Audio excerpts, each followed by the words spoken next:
Na noite de 31 de agosto de 1997, o mundo parou. A notícia de um acidente de carro em um túnel de Paris se espalhou como uma onda de choque e, em poucas horas, o impensável foi confirmado. Diana, princesa de Gales, havia partido aos 36 anos, mas, mesmo enquanto o mundo lamentava, um drama mais silencioso se desenrolava a portas fechadas. O que aconteceu com seu testamento após sua morte? E como o legado de seu testamento continua a afetar os dias atuais?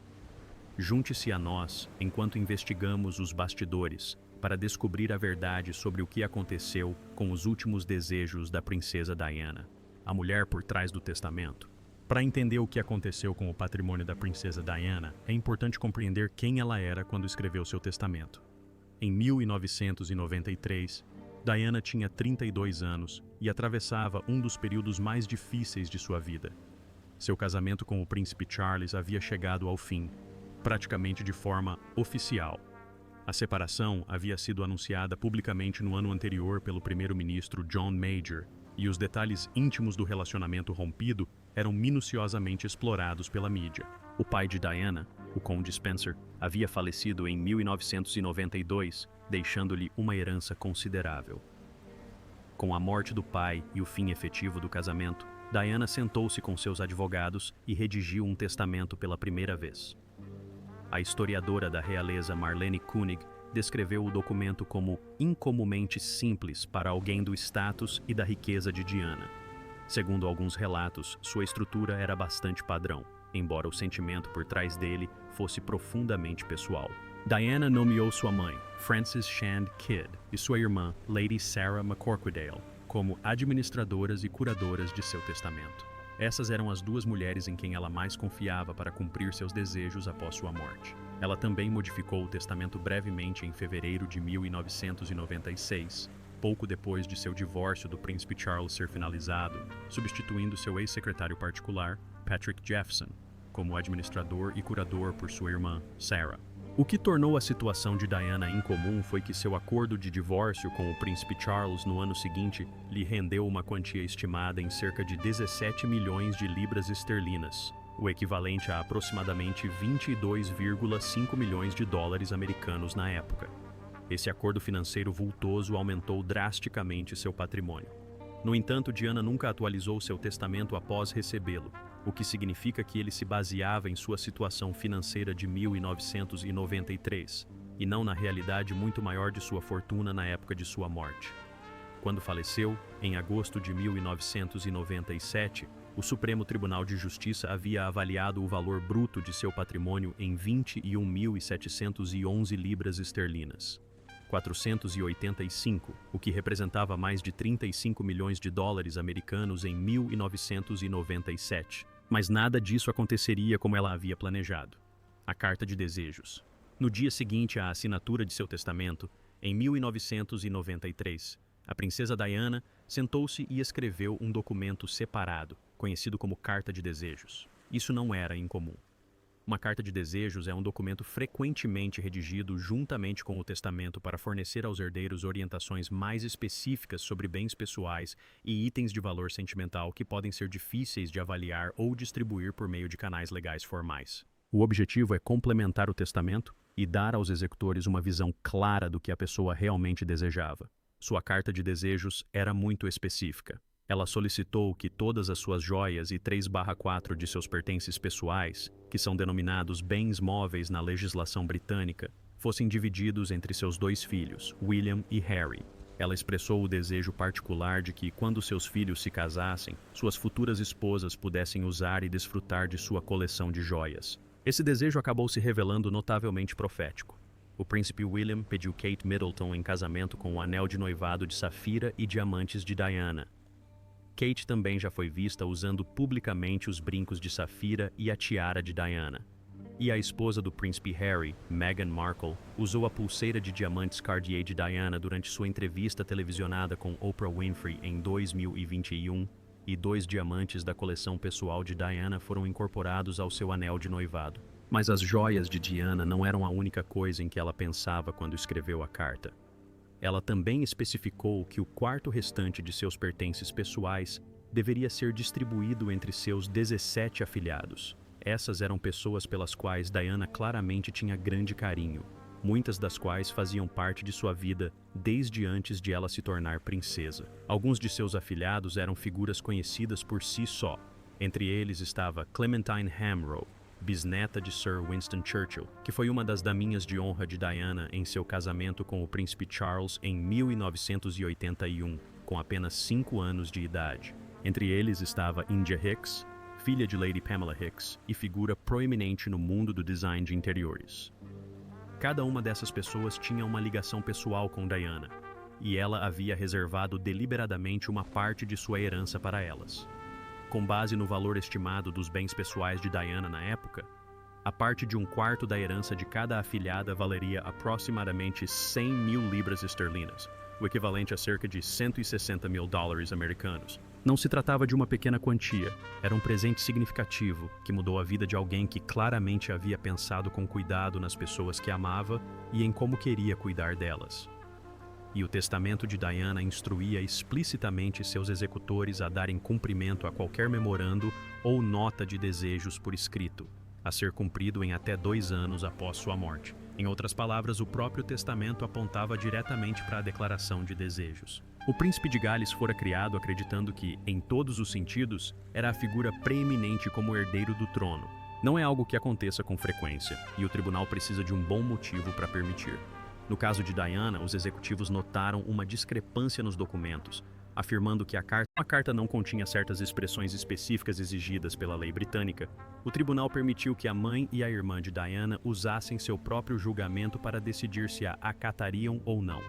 Elas optaram, por razões que nunca foram totalmente esclarecidas publicamente, por não acatá-la da forma como Diana a havia escrito. A ordem judicial de alteração introduziu 2 mudanças importantes. Primeiro, adiou a data em que o príncipe William e o príncipe Harry receberiam a totalidade de sua herança. O testamento original de Diana previa que eles receberiam sua parte da herança ao completarem 25 anos. Com a nova alteração testamentária, essa idade foi adiada para 30 anos, embora ambos os príncipes tivessem permissão para começar a receber juros e rendimentos de seus fundos fiduciários aos 25 anos. Em segundo lugar, e o mais chocante, a alteração reduziu drasticamente o que os 17 afilhados de Diana receberiam. Em vez de cada afilhado receber uma parte de aproximadamente 100 libras esterlinas, 1.000 em bens pessoais de Diana, cada um receberá apenas um único item de seu patrimônio, escolhido pelos executores. Este único item foi posteriormente descrito por alguns observadores como uma lembrança de mau gosto, uma expressão que captura bem o quão distante a realidade ficou do que Diana havia planejado. O que tornou a situação ainda mais difícil foi a forma como foi conduzida. Os executores do testamento foram ao tribunal sem notificar previamente os pais dos afilhados. A maioria dos afilhados ainda era menor de idade na época da morte de Diana, em 1997. Portanto, eram os pais deles que deveriam ter sido consultados. Não eram. E para piorar ainda mais a situação, os detalhes da alteração do testamento foram mantidos em segredo por vários anos. O público, as famílias dos afilhados e até mesmo o círculo real mais amplo não faziam ideia de que os desejos de Diana haviam sido reescritos. A mudança só veio à tona mais tarde, por meio de processos judiciais não relacionados ao testamento em si, ao mordomo e ao segredo que foi revelado. A mudança de Diana se tornará pública de uma maneira surpreendente, envolvendo um homem que foi um de seus amigos mais próximos em seus últimos anos. Quando Diana morreu, 10 anos depois, Burrell era seu mordomo principal e um amigo muito próximo. Diana dizia que ele era o único homem em quem realmente confiava e ele se autodenominava seu porto seguro. Quando Diana morreu, o mundo de Burrell desmoronou. Ele havia dedicado uma parte significativa de sua vida adulta a servi-la, e sua morte repentina o deixou sem propósito, sem salário e, para piorar a situação, com problemas legais. Em 2001, Burrell foi preso e acusado de roubo após mais de 300 itens do espólio de Diana serem encontrados em sua posse. Os itens incluíam cartas pessoais, fotografias e vários outros pertences que haviam pertencido à falecida princesa. Burrell alegou que Diana havia lhe pedido para guardar esses itens em seu nome, e o julgamento se tornou um espetáculo público profundamente desconfortável. O caso desmoronou em novembro de 2002 de uma forma surpreendente. A rainha Elizabeth afirmou ter se encontrado em particular com Burrell antes do julgamento, e Burrell lhe contou que estava guardando alguns itens do espólio de Diana em segurança. Essa informação enfraqueceu a acusação, demonstrando que Burrell não havia escondido nada. As acusações foram retiradas. No entanto, o julgamento revelou muitos detalhes sobre o espólio de Diana, incluindo uma ordem judicial de alteração testamentária e mudanças em sua carta de desejos. Devido aos fatos revelados durante o julgamento e a cobertura da mídia que se seguiu, as famílias dos afilhados de Diana finalmente descobriram o que aconteceu com a herança que ela havia destinado aos seus filhos. A reação ao descobrirem foi de choque e raiva. Essas famílias não haviam sido informadas de nada. Não haviam sido consultadas e, em vez da significativa herança que Diana havia escolhido deixar para as pessoas que amava, seus filhos receberam, cada um, o equivalente a uma única lembrança de uma mulher que pretendia lhes dar muito mais. Foi uma mudança drástica em relação ao que Diana desejava, e o fato de ter sido feito em silêncio tornou ainda mais difícil aceitar o que aconteceu a seguir, que foi ainda mais chocante. A história dos afilhados. A princesa Diana tinha 17 afilhados, um grupo único e interessante de pessoas. Cada um tinha uma ligação especial com ela, fruto de anos de amizade e confiança. Alguns eram filhos de amigos próximos, enquanto outros eram filhos de pessoas com quem ela havia trabalhado. Algumas pessoas, como Clementine Hamrow e India Hicks, a conheciam desde antes de seu casamento com o príncipe Charles. Clementine tinha apenas 5 anos quando foi daminha de honra no casamento de Diana na Catedral de São Paulo, em 1981, um momento que aparece em muitas fotos famosas de casamentos reais. India Hicks, que tinha 13 anos na época do casamento, mais tarde se tornou uma escritora, modelo e empresária de sucesso. Para cada uma dessas pessoas, a notícia de que Diana as havia mencionado em sua carta de felicitações teria um enorme peso emocional. Essas pessoas não eram estranhas que esperavam se beneficiar da herança de uma celebridade. Eram pessoas com histórias pessoais e conexões com Diana, pessoas em quem ela pensou especificamente quando se sentou para escrever sobre o que queria que acontecesse com seus pertences após sua morte. E a quantia que ela reservou para cada uma delas, aproximadamente 100 mil libras esterlinas, era significativa o suficiente para fazer uma diferença real na vida de alguém. Não apenas como um símbolo, mas como uma realidade financeira prática. Cada afilhado recebeu apenas um item escolhido pelos executivos. A maioria desses itens nunca foi revelada ao público, mas alguns comentaristas os chamaram de lembranças de mau gosto. Isso talvez não seja totalmente justo, já que alguns dos pertences de Diana tinham valor sentimental e monetário real, por menor que fosse. No entanto, a forma como as coisas aconteceram foi muito perturbadora para as famílias envolvidas. Diana havia sido clara sobre seus desejos. Ela os havia escrito cuidadosamente. Mas esses desejos foram ignorados sem o conhecimento das famílias pelas duas pessoas em quem Diana confiava para cumpri-los. Até agora, não houve uma razão pública clara para a mãe e a irmã de Diana terem decidido ignorar sua carta de desejos. Alguns especialistas jurídicos acreditam que Frances Shand Kidd e Lady Sarah McCorradale queriam garantir que William e Harry recebessem uma parte maior da herança de Diana, priorizando a proteção de seus próprios bens em vez de compartilhá-los com outros. Mudando de assunto agora, vamos falar sobre um novo documentário sobre a princesa Diana, no qual ouvimos o depoimento de sua irmã mais velha e a pergunta que ela ainda tem sobre a noite em que Diana morreu, há 20 anos. De acordo com os termos do acordo de variação testamentária, os príncipes só receberiam a totalidade da herança quando completassem 30 anos. O príncipe William completou 30 anos em 2012 e o príncipe Harry em 2014. Isso significava que os pertences de Diana, incluindo o famoso vestido de noiva e uma coleção de mais de 150 itens pessoais, permaneceram sob custódia por quase 17 anos após sua morte. Durante muito tempo, o irmão de Diana, Charles Spencer, cuidou de sua coleção. Ele cuidava do famoso vestido de noiva dela e de outros itens em Althorp, a casa da família em Northamptonshire, Inglaterra. O vestido de noiva, desenhado por David e Elizabeth Emanuel, é muito conhecido na história da moda. Ele era exibido em Althorp por 2 meses todos os anos como parte de uma exposição pública. Essa exposição atraía visitantes do mundo todo e até mesmo viajava para outros lugares. Ao longo dos anos, arrecadou mais de 2 milhões de dólares com a venda de ingressos. A família Spencer afirmou que o dinheiro arrecadado era destinado a instituições de caridade criadas em memória de Diana. A coleção em si era extraordinária em sua amplitude e profundidade. Incluía 28 vestidos, além do vestido de noiva, joias, fotografias, cartas pessoais, pinturas de família e filmes caseiros. Incluía também o que talvez seja o item individual mais significativo emocionalmente em toda a coleção: um conjunto de partituras e letras manuscritas da canção Candle in the Wind, adaptada e interpretada por Elton John no funeral de Diana na Abadia de Westminster, em setembro de 1997. Essa canção, que foi renomeada para Honor Diana, vendeu mais de 33 milhões de cópias e se tornou um dos singles mais vendidos da história da música. Ter as letras e partituras originais como parte do acervo pessoal fez com que a coleção parecesse tanto um pedaço de história viva quanto uma herança pessoal.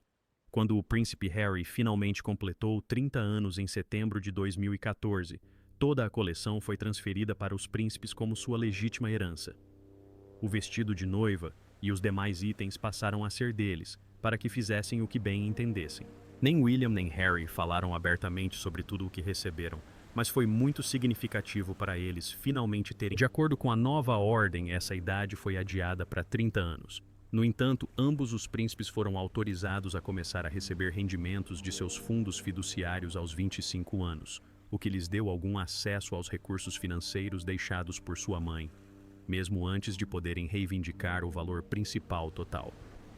A situação financeira da herança de cada príncipe é ainda mais complexa, devido aos anos de crescimento dos investimentos entre a morte de Diana, em 1997, e a divisão final do patrimônio após seu falecimento. Ambos os príncipes herdaram as joias de sua mãe, que eram muito especiais. O anel de noivado de Diana, uma grande safira oval rodeada de diamantes, era famoso no mundo todo.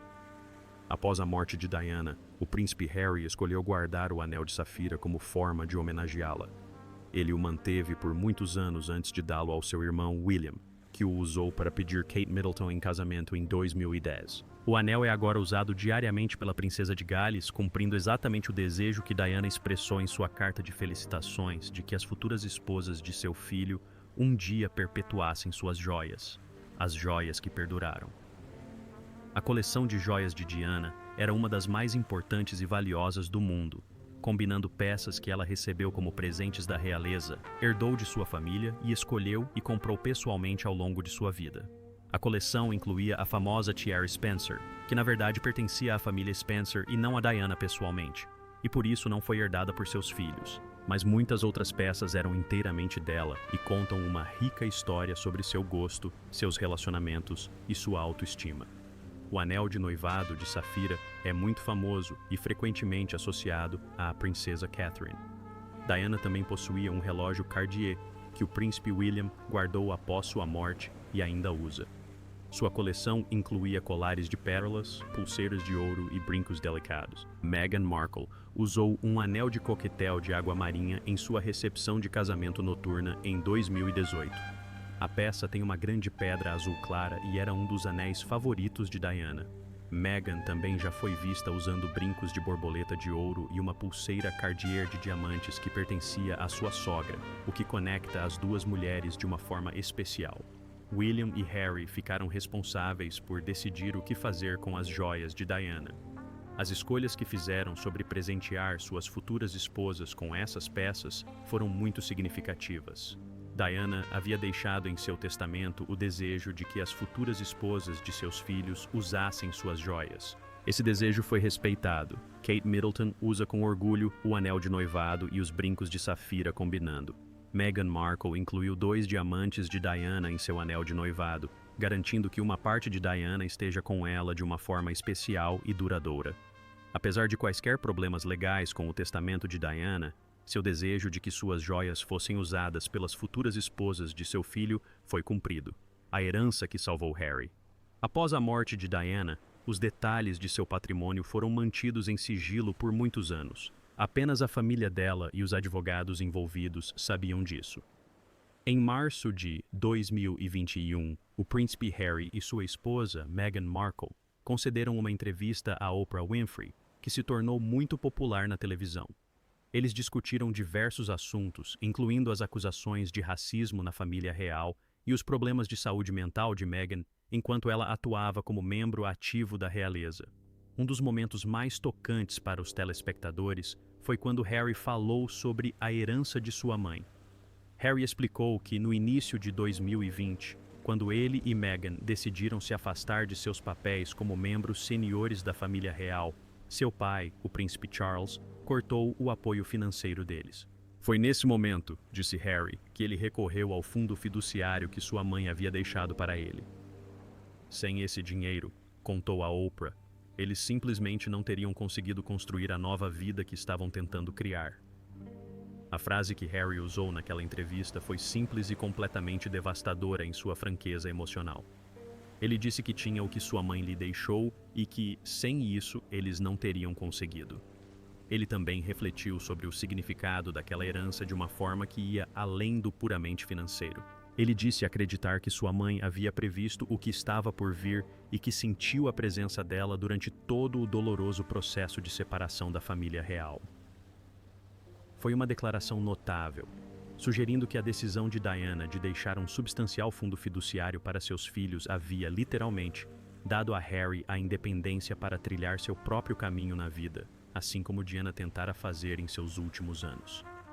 A herança que Harry recebeu em 2020, estimada em aproximadamente 10 milhões de libras, ou entre 13 e 6 milhões após anos de crescimento do investimento, tornou-se a base financeira sobre a qual ele e Meghan construíram sua nova vida em Montecito, Califórnia. Ajudou a pagar pela segurança deles, ajudou-os a comprar uma casa, deu-lhes o tempo e a estabilidade de que precisavam até que seus contratos com a Netflix e o Spotify fossem concretizados. E de uma forma poética e um tanto comovente, o dinheiro que Diana havia reservado para seus filhos tantos anos atrás se tornou o recurso que permitiu que seu filho mais novo se libertasse de uma instituição que havia causado tanta dor a ele e à mãe. Muito já se falou e discutiu sobre o testamento da princesa Diana e as alterações feitas após seu falecimento. No entanto, uma questão importante permanece sem resposta. Por que Francis Chant Kidd e Lady Sarah McCorquodale decidiram mudar os desejos de Diana? Eles obtiveram permissão para fazer as alterações em dezembro de 1997, apenas 4 meses após a morte de Diana, sem informar as famílias de seus afilhados. Eles não explicaram sua decisão ao público na época. Nos anos seguintes, nenhum dos dois concedeu uma entrevista detalhada sobre os motivos da escolha. Qual parte da história